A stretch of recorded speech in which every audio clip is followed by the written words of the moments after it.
오늘의 말씀 사무엘상 19장 8절에서 17절 말씀입니다. 전쟁이 다시 있으므로 다윗이 나가서 블레셋 사람들과 싸워 그들을 크게 쳐 죽이매 그들이 그 앞에서 도망하니라.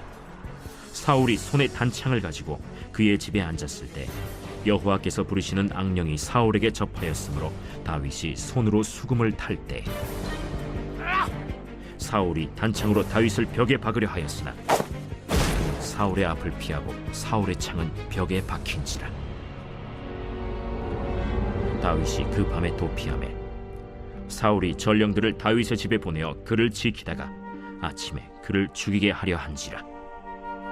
다윗의 아내 미갈이 다윗에게 말하여 이르되 당신이 이 밤에 당신의 생명을 구하지 아니하면 내일에는 죽임을 당하리라. 미갈이 다윗을 창에서 달아내리고 그가 피하여 도망하니라. 미갈이 우상을 가져다가 침상에 누이고 염소털로 엮은 것을 그 머리에 씌우고 의복으로 그것을 덮었더니 사울이 전령들을 보내어 다윗을 잡으려 하매 미갈이 이르되 그가 병들었느니라. 사울이 또 전령들을 보내어 다윗을 보라 하며 이르되 그를 침상째 내게 들고 오라. 내가 그를 죽이리라. 전령들이 들어가 본즉 침상에는 우상이 있고 염소털로 엮은 것이 그 머리에 있었더라. 사울이 미갈에게 이르되 너는 어찌하여 이처럼 나를 속여 내 대적을 놓아 피하게 하였느냐? 그가 내게 이르기를 나를 놓아 가게 하라.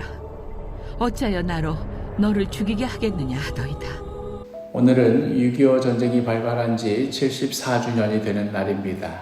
이 땅 가운데 벌어진 역사적 비극이 아직도 해결되지 않은 채 고통 가운데 있음을 늘 기억하며 주님께 이 땅의 평화를 위해 간곡히 기도하는 그런 그리스도인이 되시기를 간절히 바랍니다.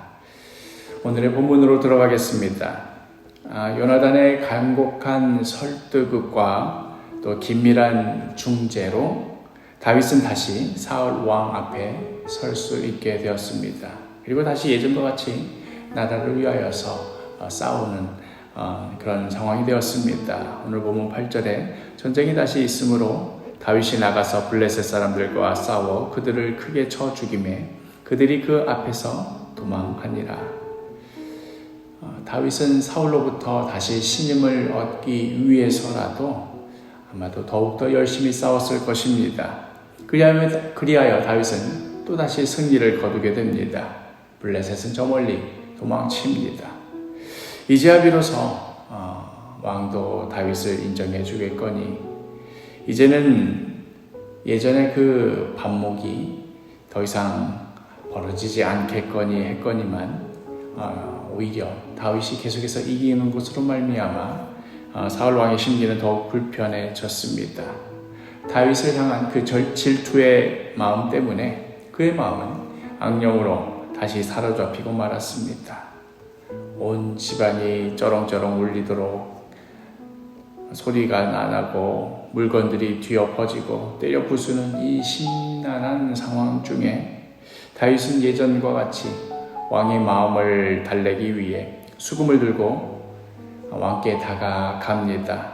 혹시라도 무슨 일이 생길까 쭈뼛쭈뼛하는 그런 모습을 들키지 않으려고 최대한 자연스럽게 왕 앞에 나아가려는 다윗과 계속해서 씩씩대면서 이유 모를 그런 화를 삭히지 못하는 그런 사울, 이 둘 사이에 미묘한 긴장감 속에서 아름다운 멜로디만 이 정막을 깨고 있습니다.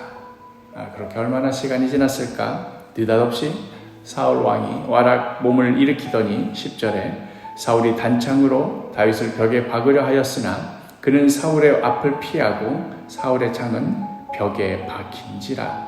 다윗이 그 밤에 도피하매 어지간해서는 창이 벽에 박힐까 싶은데 사울의 그 순간적인 분노가 얼마나 컸던지 다윗이 피한 그 창이 벽에 박히고 말았습니다.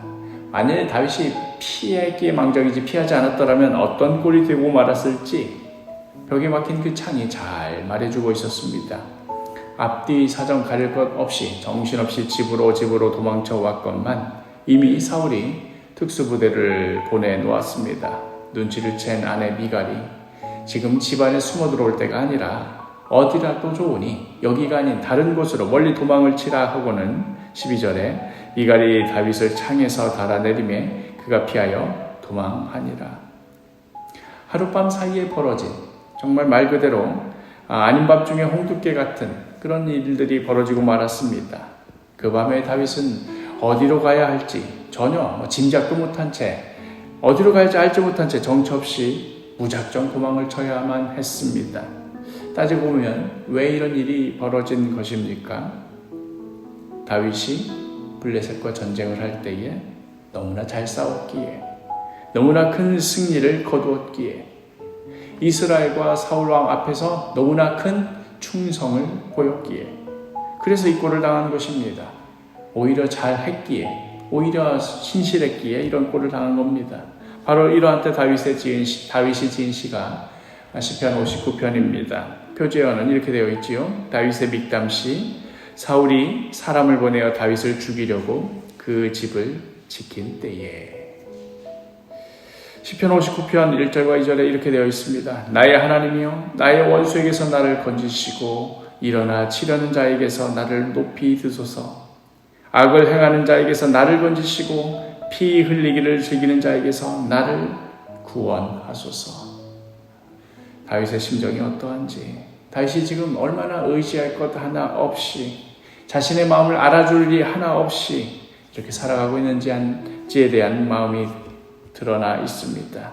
그리하여 이제 오직 하나님만 바라보는 삶, 하나님께서 지켜주시지 않으면, 하나님께서 구원하여 주시지 않으면 영락없이 죽을 수밖에 없는 그런 삶을 살게 되었습니다. 당장 오늘 밤부터 어디로 가야 할지 알 수가 없고 이제 무엇을 해야 될지 당초에 감을 잡을 수가 없지만 오직 하나님께서 열어주시는 그 길을 향해 나아갈 수밖에 없는, 그리하여 이 모든 과정들을 통하여서 오직 하나님만 신뢰하며 나아가는 법을 비로소 배우게 된 것입니다. 오직 하나님만 바라보며 사는 삶, 오직 하나님만 의지하는 삶, 사실 이것이 다윗의 인생뿐만 아니라 이스라엘의 정체성 아닙니까?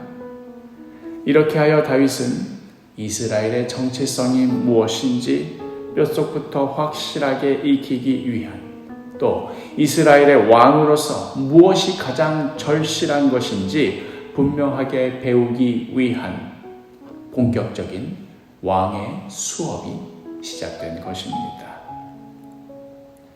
때로는 전혀 이해할 수 없는 고난과 아픔이 찾아올 때 우리는 방황할 수밖에 없습니다. 무엇보다도 괴로운 것은 이러한 일이 왜 나에게 벌어지는지 도무지 이해할 수 없다는 것, 그 이유를 알 수 없음에 하나님을 원망하기도 합니다. 그러나 오늘의 말씀을 기억하십시오. 이 아픔과 고난을 통하여서 우리의 정체성이 무엇인지, 우리가 어떠한 태도로, 어떠한 자세로 살아가야 하는 것인지 뼛속부터 확실하게 훈련되도록 하나님의 훈련 학교에 들어온 것이다 하는 것을 기억하시기를 바랍니다.